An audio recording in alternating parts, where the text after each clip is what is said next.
But anyway, speaking of Nintendo, I read a very, should I say, biased article, and I thought we should talk about, just speculate on it. But it said, "Will Nintendo dominate 2016?" And it goes to just talk about how there's several. No. Yeah, no, yeah. They Sorry. go to talk.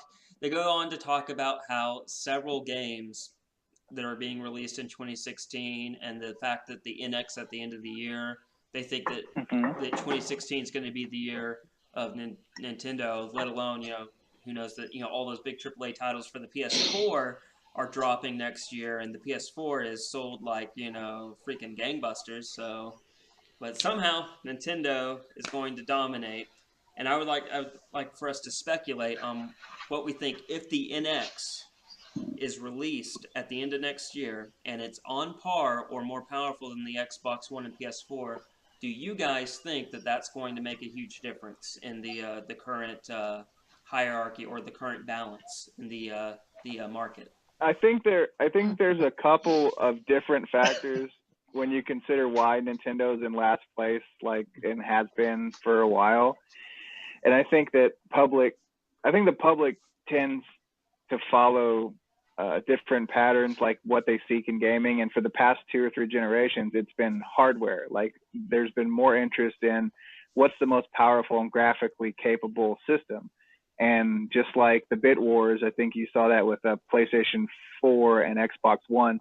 When they first dropped, all I ever saw were comparison videos between Black Flag on the PS4 and Black Flag on no You racist, don't sexist do piece it. of shit. I misspoke. I apologize to RuPaul.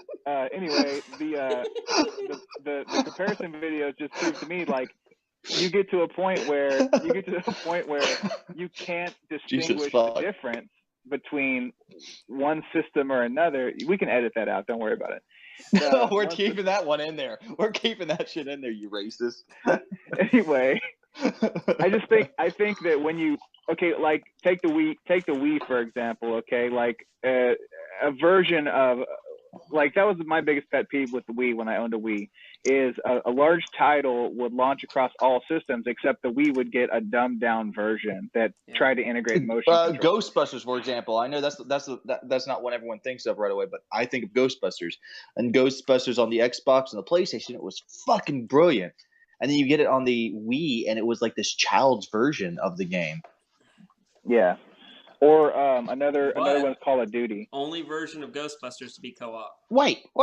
We got Call of Duty? No, we did get Call of Duty. It got Black Ops 1 and stuff.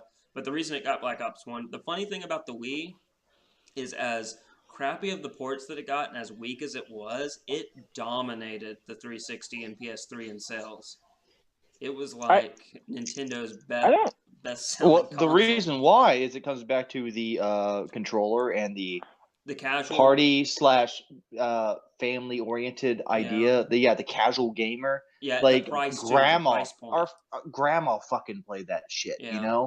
And don't forget about the price point. What the Wii was like $200, and at the beginning the PS3 was $600, and I think the 360 was $400 or $500. $400. So I mean, when you're looking at it as just a regular.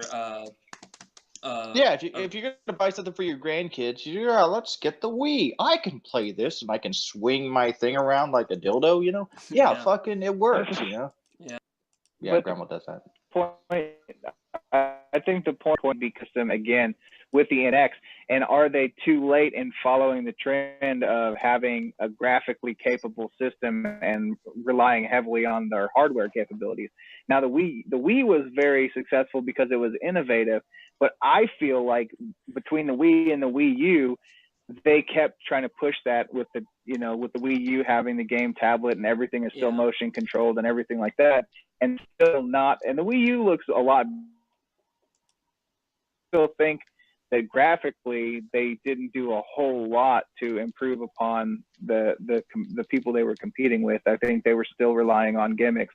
Now, as far as I know, the Wii, the NX or whatever they're calling it, okay, you said it's going to be on par with the PlayStation 4 and the Xbox One. Yeah, they say it's either going to be on par or a little bit more powerful.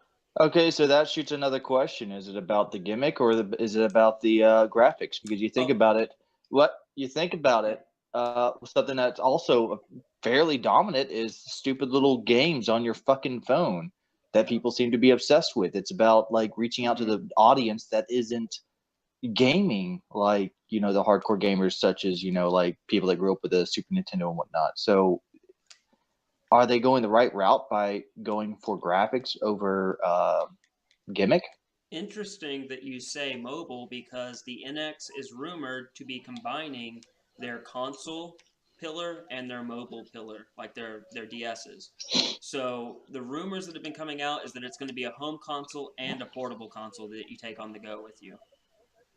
Is the rumor. So it looks like maybe they're combining the one two. One of the best features I actually found gimmicks.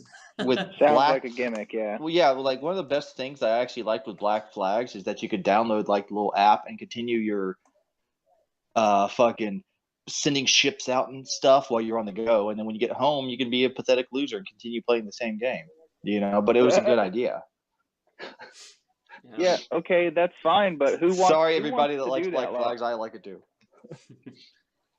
I think that idea is novel, but I don't think a whole lot of people adhere to that philosophy of gaming on the go and connectivity, because the PlayStation, the PS Vita right now, it's only $200, but I don't ever hear anything about the PS Vita, and it had sort of the same capability of taking your games on the go and continuing to play them.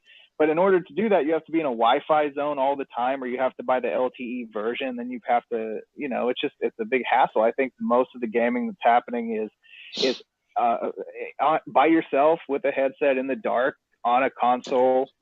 You know, that sounds so creepy. I'm in the dark by myself. Well, a couple of things. One, if Nintendo was to do it, they have a very good track record when it comes to making handhelds. But the other thing that you say you haven't heard anything about the Vita, did you hear the Sony officially moved the Vita into the Legacy as a legacy platform? They're I don't know what that means. That means they're not going to be like producing it. It's like legacy, so it's kind of like the PS3. You know, it's going legacy. So it's a system that you might still get, you know, online support for, but they're not actively looking to get games on it anymore. They're abandoning of course. For that. You know, they've tried, was it twice now, to get into the handheld market, and each time they got a thrashing. Going the way of this Sega CD. Yeah, Sega CD. There's an area where Nintendo has always dominated and will continue to dominate for quite a long time, is the handheld market. Yeah. I mean, they were spot on with the Nintendo DS, and the 3DS even was very popular. And I've bought way more Nintendo DSs than I've bought PlayStations. You know what I mean? Yeah. I've bought 2 PlayStations, and I have bought at least like 4 DSs. So yeah. Well, another thing I was gonna say, my take on it is, if it's successful, if Nintendo wants to be successful with the NX, I would say try to future-proof your console, because you're releasing the NX mid-life cycle. So that means the NX comes out in 2016. The next Xbox and PS4 or PS5, I guess you could say, is going to be out in 2018, 2019. So you're going to release your system now. Yeah. That only gives you what, 3-4 years, and then the Sony and Microsoft have their new tech out. So make sure that it's a little bit more powerful. So like when the new Xbox and PS4, or I keep saying PS4, PS5 come out, you know, they'll at least still have their system be able to play some of the same multiplats as those new systems would. And then that would actually kind of put them in a position to where, you know, have the NX compete with the new Microsoft and Sony system for a year or 2 years, and you make your new console that'll be more powerful than theirs, if it is all about power. I read this earlier from Gabe Newell, made this statement about the Steam machines. I know it's getting a little off topic from Nintendo, but get the fuck off me. But sorry, I will not mention Gabe in your presence again. My cat keeps biting my fucking ankles. But no, he made a point, and we were talking about like power when it comes to systems. You guys have of course heard of the Steam machines. Gabe said that with the Steam machines, you can pay the same price. Yeah, Steam. I hope you still get that, That's an old Jonathan. reference, by the way. That is a really old reference. Oh my God! It's powered by Steam. But no, Jesus, Donovan. Total inside joke. Sorry, everybody. Yeah, Go on. that was such a deep cut that I think you cut me in half with that. That was insane. But how did you even remember that? Oh God. Okay. That's Me and Sean actually still make that reference, by the way. We thought it was hilarious. That. And then Donovan driving us, we were going to Walmart, and me and you in the back of the car, like we're powering it with Steam.